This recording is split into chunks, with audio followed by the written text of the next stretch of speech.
Anti system सही रहेगा ना? ओके जी, बिस्मिल्लाह रहमान रहीम। तो एक्चुअली हम डिस्कस कर रहे थे नेफ्रोटिक सिंड्रोम के बारे में, ठीक है जी। नेफ्रोटिक सिंड्रोम का मतलब 5 चीजें हैं। Massive proteinuria, hypoalbuminaemia, third number is oedema, very good, hyperlipidaemia और लॉस ऑफ एंटी थ्रोम्बिन 3। ठीक है, अगर एग्जाम में ये क्वेश्चन आ जाए कि most common cause of nephrotic syndrome in age less than 12 year old, बच्चों के अंदर मिनिमल चेंज डिजीज। अगर नेफ्रोटिक सिंड्रोम बड़ों में होता है और वो अफ्रीकन अमेरिकन ओरिजिन है तो फोकल सेगमेंटल ग्लोमेरुलस है। ठीक है, नेक्स्ट हम डिजीज पढ़ेंगे which is very important in nephrotic syndrome, that is called renal amyloidosis, very important one. ठीक है, यहाँ पे याद रखना है रीनल एमाइलोडोसिस। ठीक है, अब देखें आप लोग याद रखें कि एनी एग्जाम में इस रीनल अमाइलोडोसिस से एक एमसीक्यू क्वेश्चन जरूर आता है। ठीक है, वो क्वेश्चन मैं बताऊंगा कि कौन सा है। सबसे पहले तो याद रखना है कि रीनल का मतलब किडनी है, किडनी। ठीक है, एमाइलाइड का मतलब प्रोटीन है और ओसिस का मतलब कंडीशन है। ये ऐसा कंडीशन है जिसमें एमाइलाइड प्रोटीन किडनी के ऊपर बैठना शुरू कर देता है। वैसे नॉर्मली एमाइलाइड प्रोटीन किडनी के ऊपर नहीं आना चाहिए, लेकिन ऐसी डिजीज जिसमें एमाइलाइड प्रोटीन कहाँ पे जाकर डिपोजिट कर जाए, किडनी पे, तो उसको हम रीनल अमाइलोडोसिस कहते हैं। तो यहाँ पे लेके अ कंडीशन, डेफिनेशन लेके a condition in which amyloid protein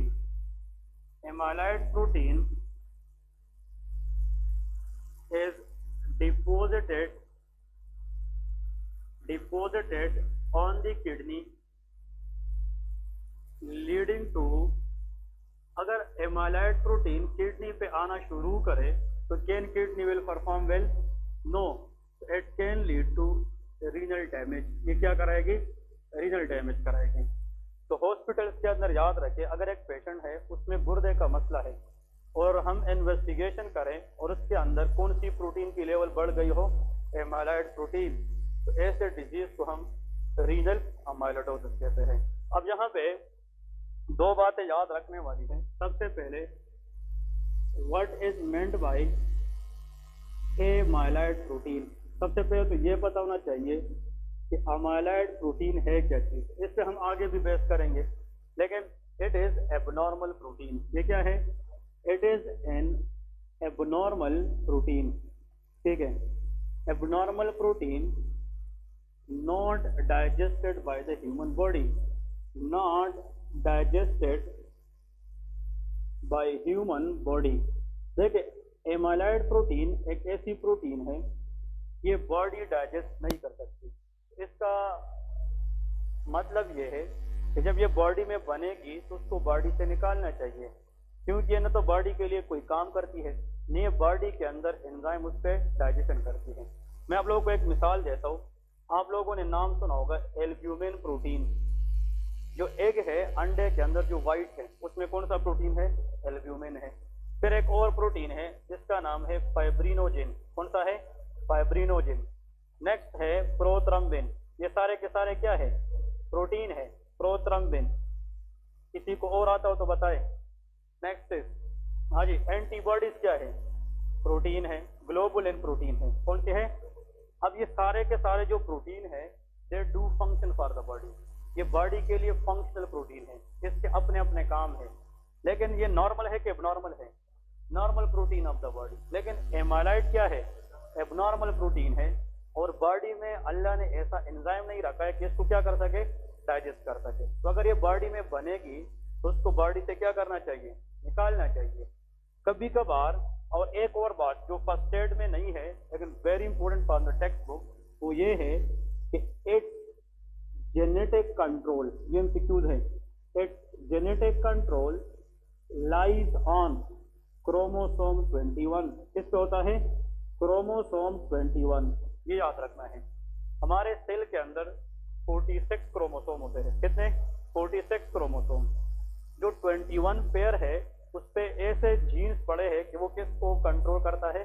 amyloid protein को कंट्रोल करता है। तो अगर किसी के अंदर क्रोमोसोम 21 का डिफेक्ट हो, जिसको डाउन सिंड्रोम कह सकते हैं, या कोई और डिफेक्ट हो, तो उस जेनेटिक कंट्रोल का मतलब है कि देखिए 21 क्रोमोसोम डिसाइड करेगी कि इतना एमाइलॉइड बॉडी में होगा कि वो बॉडी आसानी से निकाल सके। अगर इसमें यह मसला हो या किसी और वजह से एमाइलॉइड प्रोटीन का लेवल बॉडी में क्या हो जाए ज्यादा, तो can it should be digested? No. तो जब एक चीज बढ़ जाए और वो बॉडी से निकल भी ना जाए, खत्म भी ना हो जाए, तो फिर नेक्स्ट ऑप्शन क्या है? तो वो जाकर आर्गन के ऊपर क्या हो जाएगा? डिपोजिट हो जाएगा। The first organ where amyloid protein try to deposit is kidney, therefore the condition is called renal amyloidosis. और जब ये एमाइलॉइड प्रोटीन किडनी के ऊपर बैठ जाता है तो it will damage glomeruli.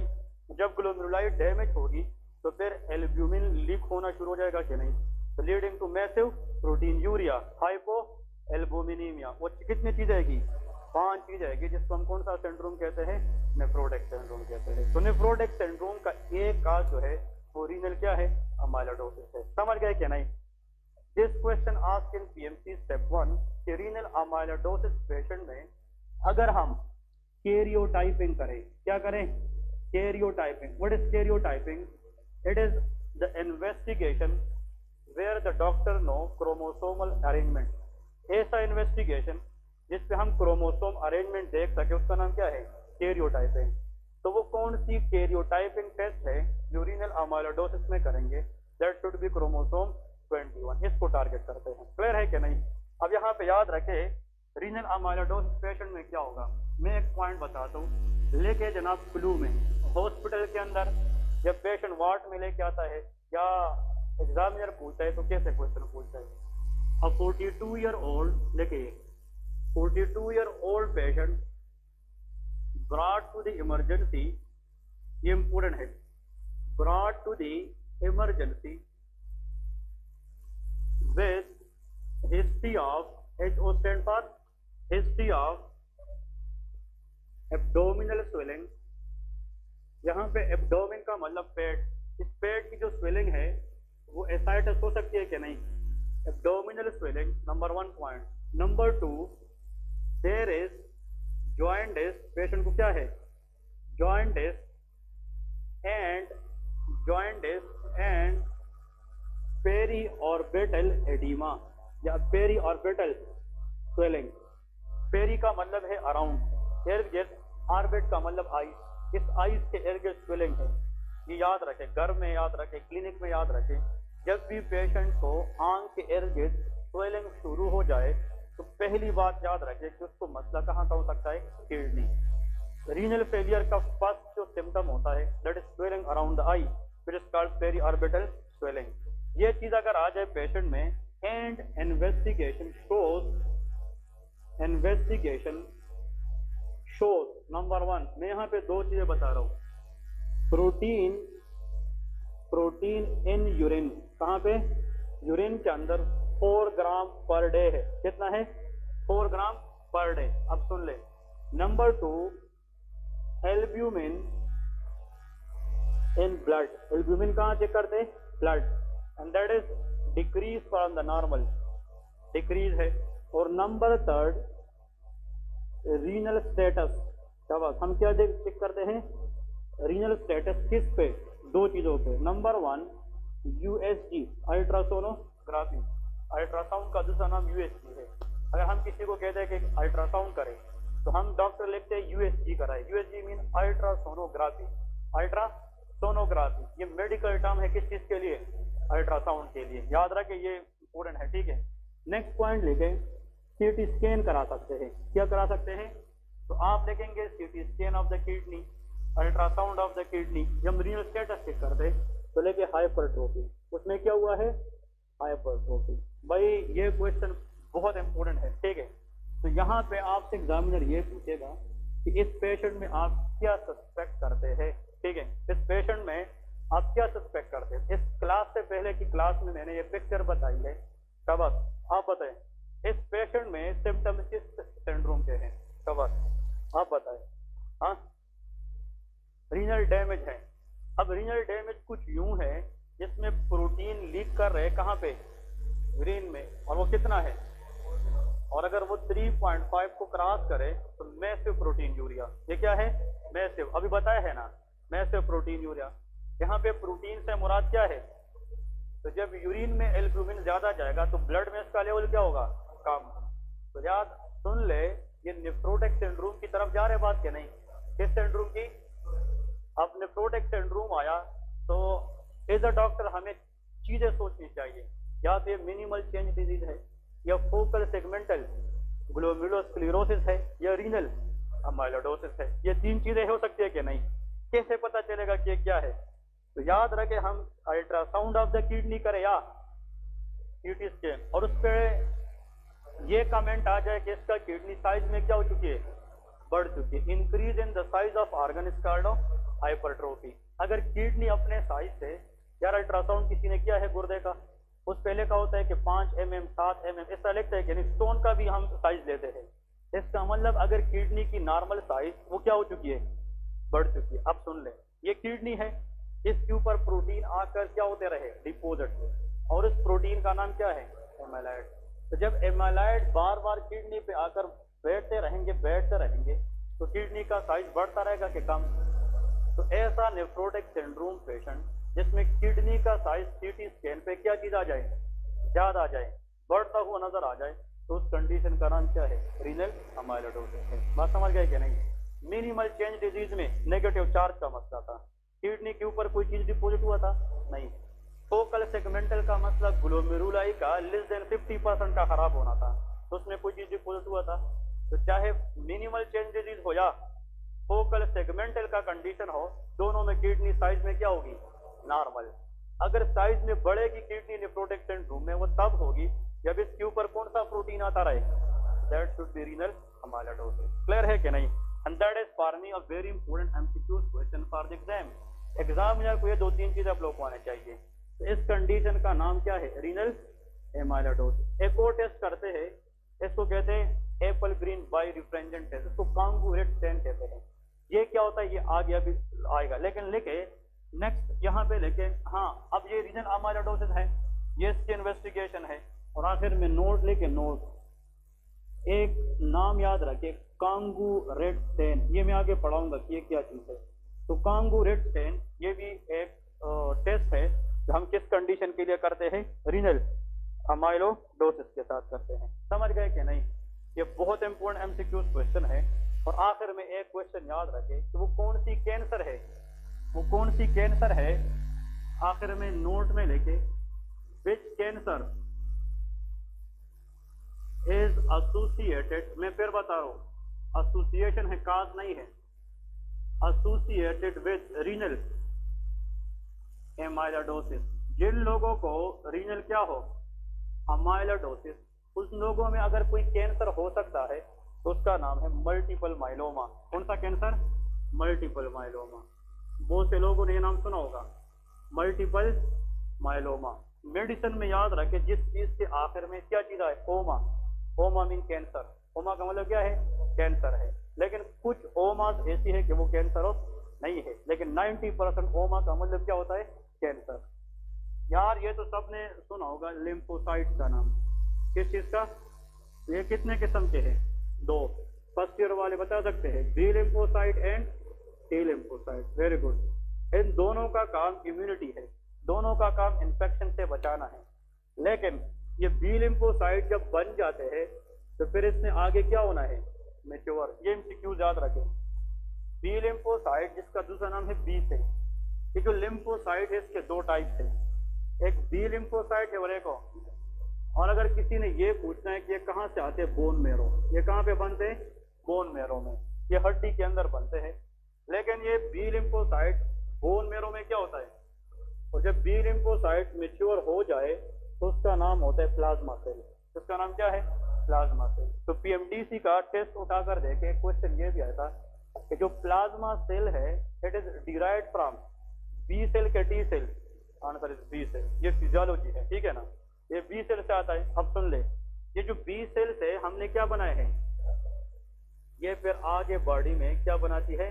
Antibody. And antibodies will fight against infection. It is good for the body. जो चीज बाहर से आए और वो आपकी बॉडी को डैमेज करे वो एंटीजन है। क्या है? एंटीजन। उसके खिलाफ अगर प्रोटीन बनाए हम, वो क्या है? एंटीबॉडी। एंटीबॉडी इज गुड और bad? It is very good, it fight against infection. और एंटीबॉडीज कौन बनाएगी? Plasma cell. और प्लाज्मा सेल तब बनेगा जब कौन सी चीज मैच्योर हो जाए? बी सेल मैच्योर हो जाए। कभी कभार क्या होता है, प्लाज्मा सेल ये क्या होता है, एबनॉर्मल क्या बनाना शुरू करती है? एंटीबॉडी। एंटीबॉडी हमारे लिए तब अच्छी है अगर ये सिर्फ तब प्रोड्यूस हो जाए जब हमें जरूरत हो। बात समझ गए? एंटीबॉडी की शेप इस तरह वाई शेप होती है। कौन सी शेप में? Y shape. इधर देखें, अगर एंटीबॉडी की प्रोडक्शन इस तरह हो गई, कुछ मतलब बहुत छोटी बनती है, कुछ बड़ी बन जाती है, कुछ ज्यादा कुछ कम। कैंसर में हर एक चीज की नंबर क्या हो जाती है? ज्यादा। रेगुलेटेड के अनरेगुलेटेड, अनरेगुलेटेड फैशन से। अब सुन लें, एमसीक्यूज है। ऐसा कैंसर, ये बहुत बड़ी बात है, ऐसा कैंसर जिसमें एबनॉर्मली क्या बन जाए? एंटीबॉडी, और उस कैंसर की जो बेस है, ओरिजिन है, वो किस सेल में हो? उस कैंसर का नाम है मल्टीपल माइलोमा। तो क्या कहते हैं? Multiple myeloma. तो बस ये बात आप लोगों को पता चलनी चाहिए, multiple myeloma is a cancer of which cell? Plasma cell, which lead to abnormal production of antibody. Clear है? तो जो कैंसरस एंटीबॉडी है वो अच्छी है कि बुरी है? कि बुरी चीज है, ये बॉडी को डैमेज करती है। तो अगर एग्जाम में यह चीज आ जाए कि रीनल अमाइलोइडोसिस पेशेंट में अगर बोन मैरो का कोई कैंसर हो सकता है तो उसका नाम क्या है? मल्टीपल माइलोमा है। ये एमसीक्यूज आते हैं। ठीक है जी। अब यहाँ पे ये क्लियर हो गया कि नहीं? तो रीनल अमाइलोइडोसिस के अंदर क्वेश्चन ये था कि इसमें नेफ्रोटिक सिंड्रोम के सिम्टम तो आएंगे, लेकिन इसमें किडनी का साइज क्या हो जाती है? वो बढ़ जाती है, हाइपरट्रोफी हो जाती है। नेक्स्ट देखिए, another condition we will discuss, very very important again, इसका नाम है मेम्ब्रेनस कंडीशन, मेम्ब्रेनस नेफ्रोपैथी। इसका नाम क्या है? Membranous nephropathy. तो लेके the next condition, fourth number, that is membranous nephropathy. इसमें दो तीन चीजें आप लोगों ने याद रखनी है। नेफ्रॉन का मतलब है kidney, pathy mean disease, nephro mean disease to the nephron, kidney problem है। यहां पे लेके common cause of which syndrome? Very good, nephrotic syndrome. ये अभी पहले लेक्चर में जिसने लिया है, now this is very easy, in Caucasian. किन लोगों के अंदर? कॉकेशन। अफ्रीकन अमेरिकन में FSGS था। कॉकेशन पीपल के अंदर most common cause is membranous nephropathy. Very important, highly, very important, highly associated with SLE। ये नाम सुना है कि नहीं? Systemic lupus erythematosus. ये भी मैं पढ़ाऊंगा आगे। एक डिजीज है, बहुत कॉमन है पाकिस्तान में। SLE एक ऐसा ऑटो इम्यून डिजीज है जिसमें 11 ऑर्गन डैमेज हो जाते हैं। कितने? 11। It is a multi systemic disease characterized by leading to 11 organ damage. जिसको SLE हो, तो मैंने आप लोगों को पिछले क्लास में क्या बताया था?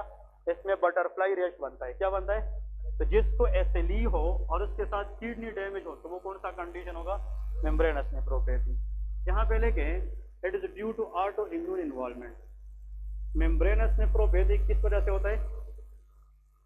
ऑटो इम्यून इन्वॉल्वमेंट की वजह से। इसका मतलब ये है कि इस कंडीशन में ऑटो एंटीबॉडीज इन्वॉल्व होती है, ऑटो इम्यून इन्वॉल्वमेंट होती है। क्लियर है कि नहीं? ये देखे, मैंने फिजियोलॉजी एक घंटा लेक्चर लिया है। जब वो समझ आती है तो फिर ये पढ़ना आसान हो जाता है, लेकिन जब वो नहीं समझ आएगी तो ये भी समझ नहीं आएगी। तो कोशिश करना है कि फिजियोलॉजी को अच्छी तरीके से पढ़े। Pathology is very easy. ठीक है। अब यहाँ पे मेम्ब्रेनस नेफ्रोपैथी में इन्वेस्टिगेशन देखें। इसमें भी कितनी चीजें सिम्टम होगी? 5। नेफ्रोटिक सिंड्रोम वाला, ऐसा है कि नहीं? तो सबसे पहले मैं यहाँ पे सिर्फ लिखता हूँ LM स्टैंड फॉर, शाबाश। अभी तो आप लोगों को पता होना चाहिए, लाइट माइक्रोस्कोपी। एक्सीलेंट। ठीक है। लाइट माइक्रोस्कोपी में MCQ याद रखे, diffuse, GBM stand for glomerular basement membrane thickening हो जाती है। क्या हो जाती है? Thickening. This is the very very important MCQ। जो रोनाल्ड फिशर के लेक्चर होते हैं ना असेंबली वाले, वो इस पे बहुत ज्यादा बात करता है कि diffuse glomerular basement membrane thickening. अब देखें, ये जो बोमेन कैप्सूल है नेफ्रॉन के अंदर, नेफ्रॉन, इसमें यहाँ पे बेसमेंट मेम्ब्रेन की जिक्र हमने की थी कि नहीं? उस बेसमेंट मेम्ब्रेन को किसने बनाया था? कोलेजन प्रोटीन ने। किसने? सुन ले, अगर ये खराब हो जाए तो गुडपास्टर सिंड्रोम है। क्या हो जाए? फूड पास्चर बताया है कि नहीं।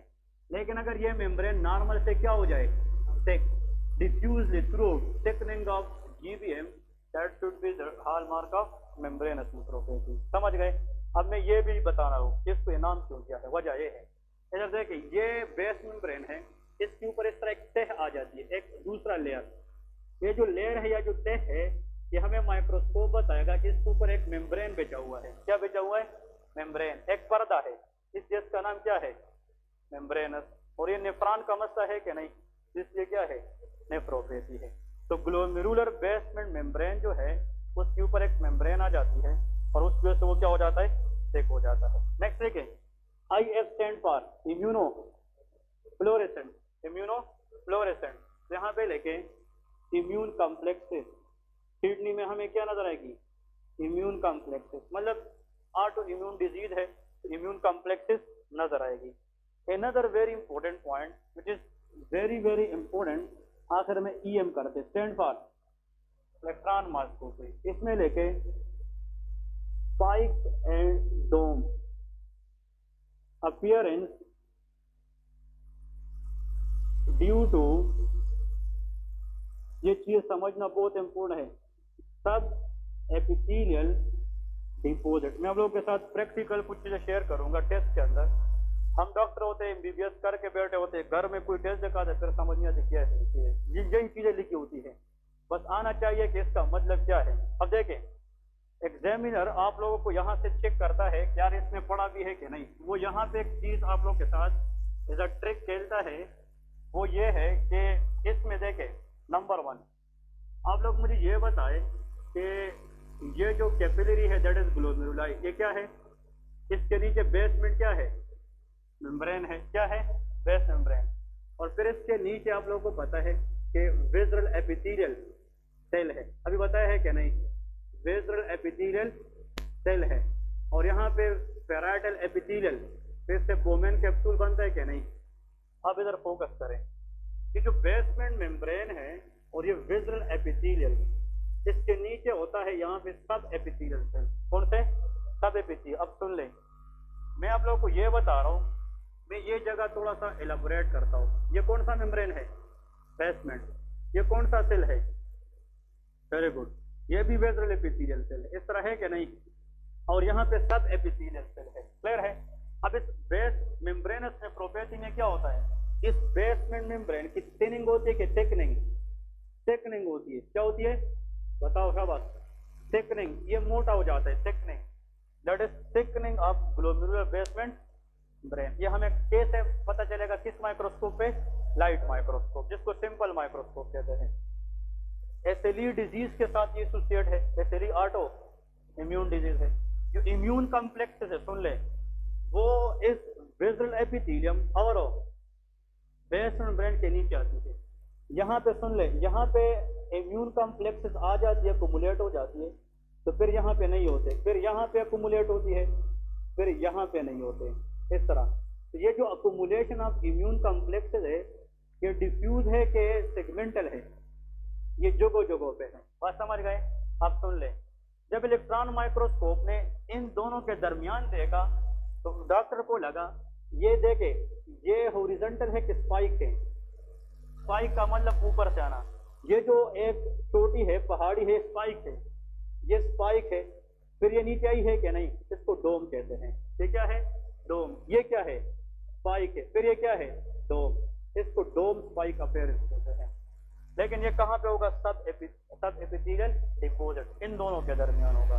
तो बस दो बात याद रखें कि जो मेम्ब्रेनस नेफ्रोपैथी है, इसमें 3 चीजें हैं। लाइट माइक्रोस्कोपी थिकनिंग बताएगी, इम्यूनोफ्लोरेसेंस इम्यून कॉम्प्लेक्स बनाएगी, और इलेक्ट्रॉन माइक्रोस्कोप स्पाइक एंड डोम बताएगी। ठीक है? और यहाँ पे लेके ट्रीटमेंट में सिम्टोमेटिक, जो सिम्टम है उसके हिसाब से हम ट्रीट करते हैं। Symptomatic, poor response to steroid. ये डिजीज भी स्टीरॉयड को रिस्पॉन्स सही तरीके से नहीं शो करती। गुड रिस्पॉन्स कौन शो करती थी? शाबाश, very good, that is called minimal change disease, accident. ठीक है? और नेक्स्ट देखें, this disease can progress to renal failure. ये किस में जा सकती है? रीनल फेलियर में। रीनल फेलियर का मतलब अगर किडनी का काम क्या है, प्यूरिफिकेशन ऑफ द ब्लड, जिसके गुर्दे फेल होना तो उसकी डायलिसिस करते हैं, नाम सुना है कि नहीं? डायलिसिस का मतलब हम कहते हैं, लोग इसको गाँव में कहते हैं कि इसकी खून वाश होता है। इसका मतलब यह है कि जो टॉक्सिन है ब्लड में, अगर वो किडनी फिल्टर ना करे तो फिर डायलाइजर मशीन से कराते हैं। तो याद रखें, जब किडनी फेल हो जाए तो टॉक्सिन को हम फिर प्यूरिफाई कर सकेंगे? नहीं करेंगे। तो renal failure can cause lot of problem. तो अगर ये डिजीज भी टाइमली ट्रीट ना की जाए तो फिर ये भी मसले करा सकते हैं कि नहीं? ये भी बहुत सारे मसले करा सकते हैं। अब यहाँ पे दो चीजें याद रखें इम्पोर्टेंटली, कि अभी तक हमने कितने काज पढ़े? 4। First one was minimal change disease, second focal segmental glomerulosclerosis, third number renal amyloidosis, fourth number, very good. Book में कितनी लिखी है? 4 लिखी है। फर्स्ट एड में कितनी लिखी है? 4। ओल्ड एडिशन में है 5वां है डायबिटिक नेफ्रोपैथी। उसको क्या कहते हैं? Diabetic nephropathy. इस पे दो बात याद रखें। जो 5वां कंडीशन है डायबिटिक नेफ्रोपैथी, इसका मतलब ये है कि जिन लोगों को डायबिटीज हो और अगर वो ख्याल ना करे, पुअर कंट्रोल की वजह से शुगर पेशेंट में गुर्दे फेल हो सकते हैं कि नहीं? हम लोगों को क्या बताते हैं कि शुगर कंट्रोल करे वरना दिल की बीमारी हो सकती है, शुगर कंट्रोल करे वरना आपकी नजर जा सकती है क्योंकि डायबिटिक रेटिनोपैथी हो सकता है, शुगर कंट्रोल करे वरना आपको फालिज का अटैक हो सकता है, डायबिटिक न्यूरोपैथी हो सकती है। इसी तरह अगर शुगर कंट्रोल ना की जाए तो किस पे असर हो सकता है? किडनी, जिसको डायबिटिक नेफ्रोपैथी कहते हैं। क्लियर है कि नहीं? अब इसमें याद रखें कि it is due to excess level of glucose. ये किस वजह से होता है? Excess level of glucose. याद रखें, अगर बॉडी के अंदर ग्लूकोज का लेवल बहुत ज्यादा कंट्रोल से बाहर हो जाए, condition is called hyperglycaemia. Sugar के दो तरह पेशेंट होते हैं, या तो उन लोगों में इंसुलिन होता नहीं है तो हम फिर कौन से इंजेक्शन लगाते हैं? इंसुलिन। इंसुलिन होता है लेकिन वो काम नहीं करता। इंसुलिन का काम क्या है? हाई शुगर को कम करना। तो किडनी की जो डैमेज है डायबिटिक पेशेंट में वो किस वजह से होती है? Excess level of glucose, which is called hyperglycaemia. अब मैं बता दूं कि इससे क्या करना है। याद रखना है, इन this condition and that is a very important sentence I'm going to write, the glucose, मैं ग्लूकोज की बजाय एक्सेस ग्लूकोज लिखता हूँ क्योंकि जब ग्लूकोज नॉर्मल होते हैं तो उसका काम कुछ और होता है, जब वो कंट्रोल से बाहर हो जाए तो उसका काम कुछ और हो जाता है। तो in this condition the excess glucose, हाँ जी, attach to the plasma protein. किसके साथ मिलती है? प्लाज्मा प्रोटीन इन किडनी के अंदर, plasma protein in kidney by a process. इस प्रोसेस का नाम कौन बता सकता है? नोन एज, और ये मैंने एग्जाम में खुद फेस किया है। मुझे एक डॉक्टर ने कहा था कि डायबिटीज की वजह से गुर्दे फेल हो सकते हैं कि नहीं। Very very important. Diabetic patient Pakistan में कॉमन है कि लेस कॉमन? मोर कॉमन है।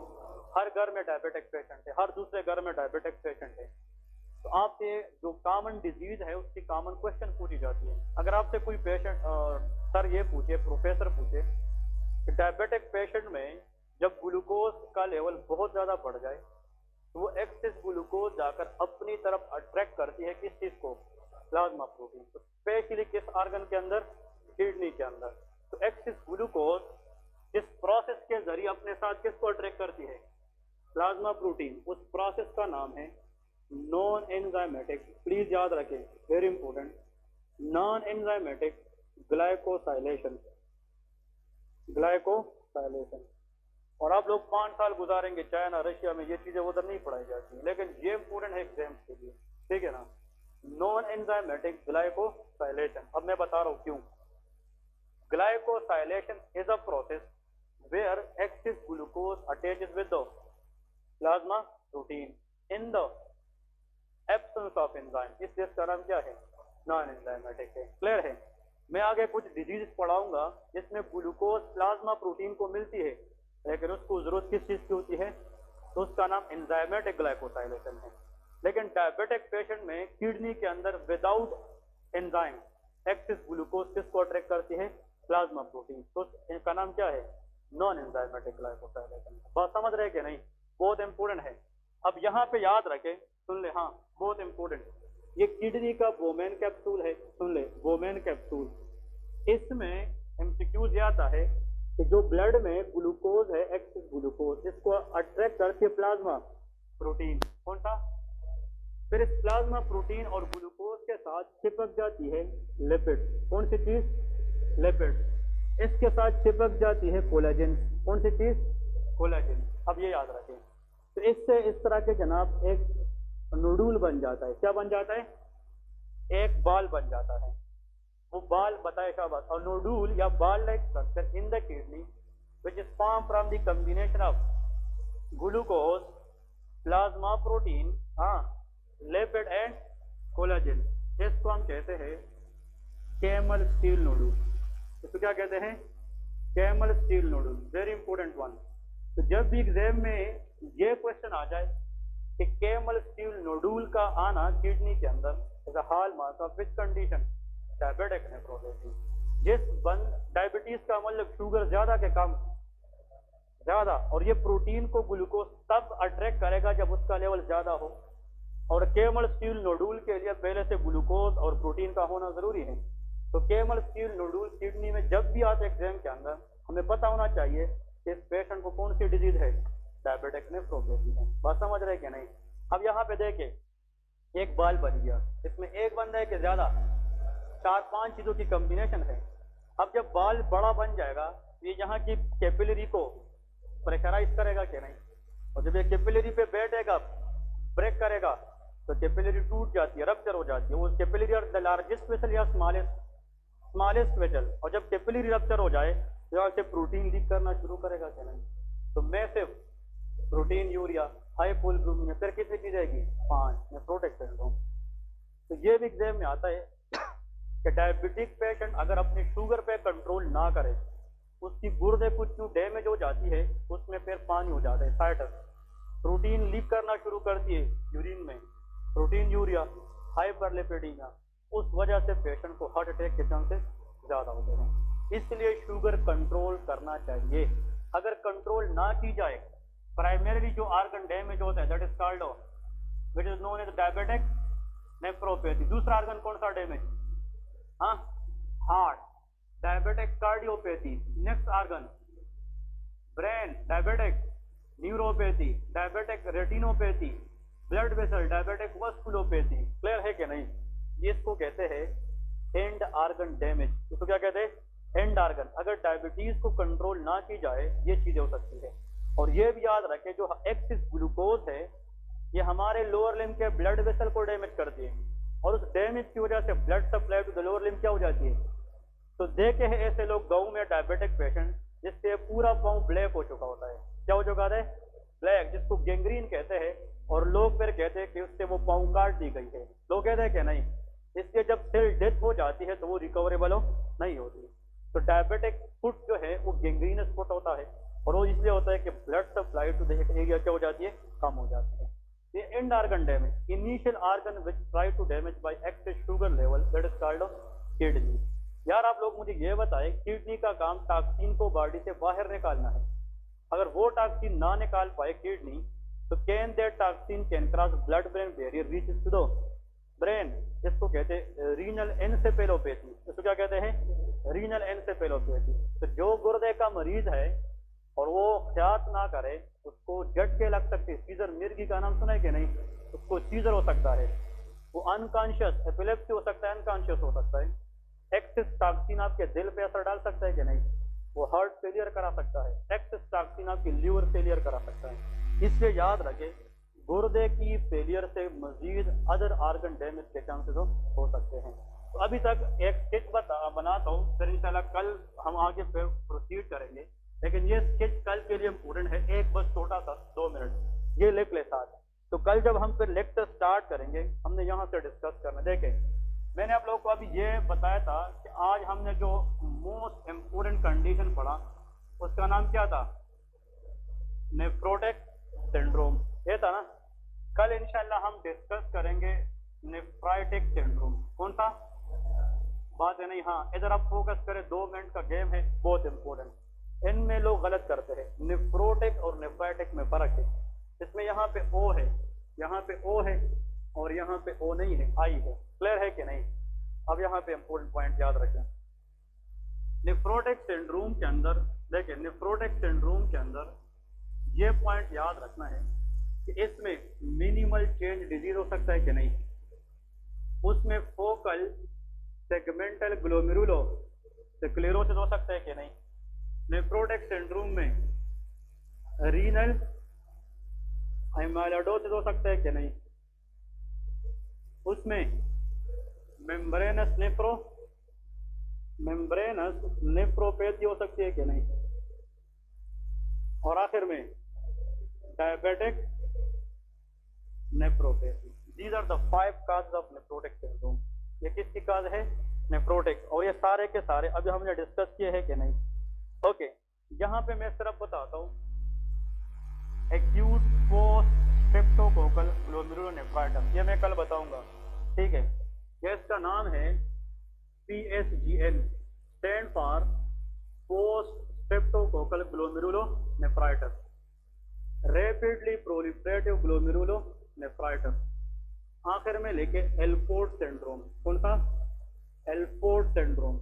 और last but not the least IgA nephropathy, जिसको बर्जर डिजीज कहते हैं, IgA नेफ्रोपैथी। ये कितनी काज है? These 4 causes can cause with syndrome। ये कल का हमारा टॉपिक है। ये तो हमने पढ़ लिया ना 5, ये सारे पढ़ लिए। कल हम ये वाला डिस्कस करेंगे, और ये भी पता चलेगा कि आज के टॉपिक कल के टॉपिक में दोनों में फर्क क्या रहा है। क्लियर है कि नहीं? तो I think everyone know these 5 from today topic, और ये इंशाल्लाह हमारा कल होगा, ठीक है। कल इसको हम डिस्कस करेंगे, post streptococcal glomerulonephritis, rapidly proliferative glomerulonephritis and other things. Clear है? जो IgA नेफ्रोपैथी है, इसका अगर एक और डिजीज नाम भी है, इसको हम बर्गर डिजीज कहते हैं, बर्जर डिजीज। कौन सा? Berger disease. समझ गए क्या नहीं? अब यहाँ पे 2 बातें याद रखें प्लीज, बातें नहीं, 2 बातें याद रखें। अब वो आप लोग के पास में बुक है, कापी भी नहीं, कुछ भी नहीं है, देखें आप लोग इसको देखते रहे और आप लोगों ने आंसर करना है, ठीक है। Most common cause of nephrotic syndrome in children वो क्या है? हाँ, मिनिमल चेंज डिजीज। एग्जाम में आया ऐसा नेफ्रोटिक सिंड्रोम का काज जिसमें किडनी साइज में बड़ी हो जाती है, रीनल अमाइलोइडोसिस। ऐसा नेफ्रोटिक सिंड्रोम का पेशेंट अफ्रीकन अमेरिकन ओरिजिन ज्यादा हो, FSGS, फोकल सेगमेंटल ग्लोमेरुलोनेफ्राइटिस। ऐसा नेफ्रोटिक सिंड्रोम पेशेंट जिसमें केमल स्टील नोडुल हो, दैट इज डायबिटिक नेफ्रोपैथी। ऐसा नेफ्रोटिक सिंड्रोम पेशेंट जिसमें हेपेटाइटिस B वायरस इंफेक्शन भी हो, FSGS। वो क्या है? FSGS। ऐसा नेफ्रोटिक सिंड्रोम पेशेंट जिसमें लाइट माइक्रोस्कोप ये बताए कि देयर इज नथिंग, कुछ भी नहीं है, minimal change disease. Electron microscope effacement बताए, मिनिमल चेंज। ऐसा नेफ्रोटिक सिंड्रोम जिसमें मेम्ब्रेन जो है ग्लोमेरुलर मेम्ब्रेन थिक हो, thick, that is membranous nephropathy. ऐसा नेफ्रोटिक सिंड्रोम पेशेंट जो SLE के साथ आ जाए, मेम्ब्रेनस नेफ्रोपैथी। ऐसा नेफ्रोटिक सिंड्रोम इन सब में से जिसका रिस्पांस पीरियड को एक्सीलेंट हो, that is minimal change disease. Clear है? और ऐसा नेफ्रोटिक सिंड्रोम जिसमें स्लोली रीनल फेलियर हो सकता है, FSGS। जिसमें क्विक रीनल फेलियर हो सकता है, मेम्ब्रेनस नेफ्रोपैथी। और ऐसा नेफ्रोटिक सिंड्रोम पेशेंट जिसमें कांगूरेट स्टेन किया जाता है, renal amyloidosis. So these are the 12 to 15 question that if you people know this, तो इनमें से जो 2-3 क्वेश्चन आएंगे वो उसके अंदर आ जाएंगे। क्लियर है कि नहीं? तो ये चीजें आप लोग देखें, एक दफा पढ़ ले बुक, एक दफा नोट्स पढ़ ले, और फिर अपने आप से क्वेश्चन पूछे, यार सर ने क्या क्या बताया था। ये 1 लाइनर क्वेश्चन ऐसे होते हैं कि आप लोग की जो है ना वो एग्जाम में जो फैट है किस्मत बदल देती है। क्लियर है कि नहीं?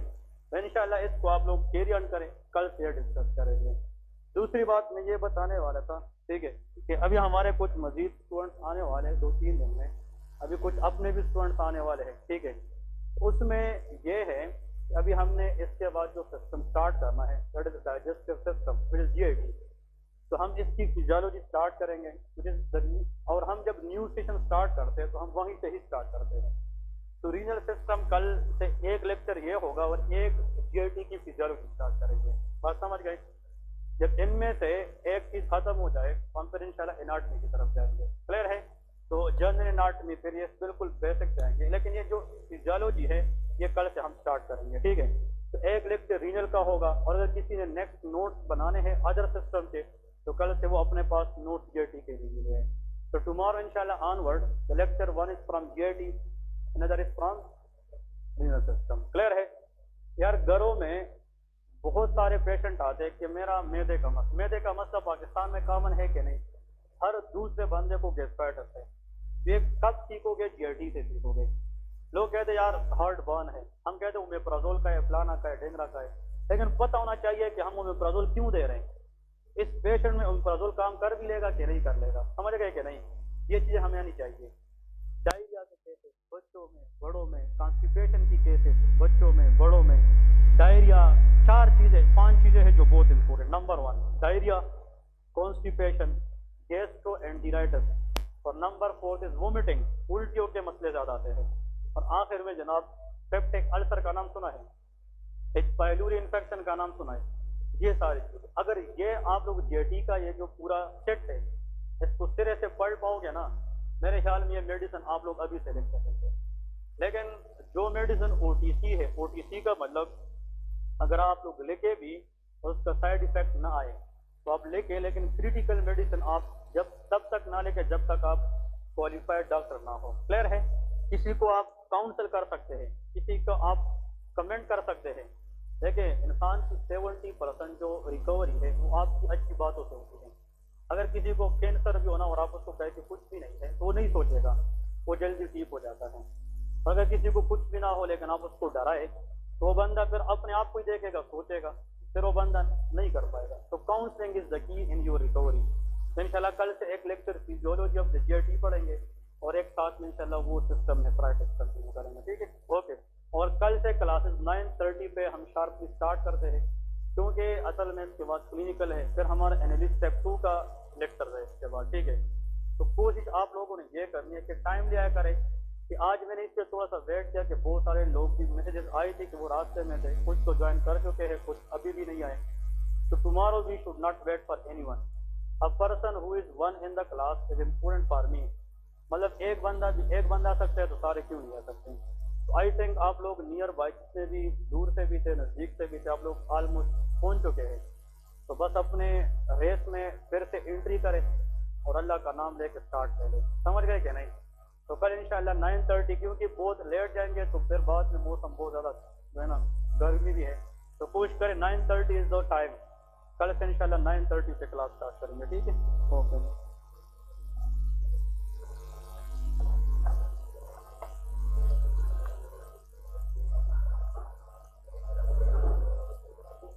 क्लिनिकल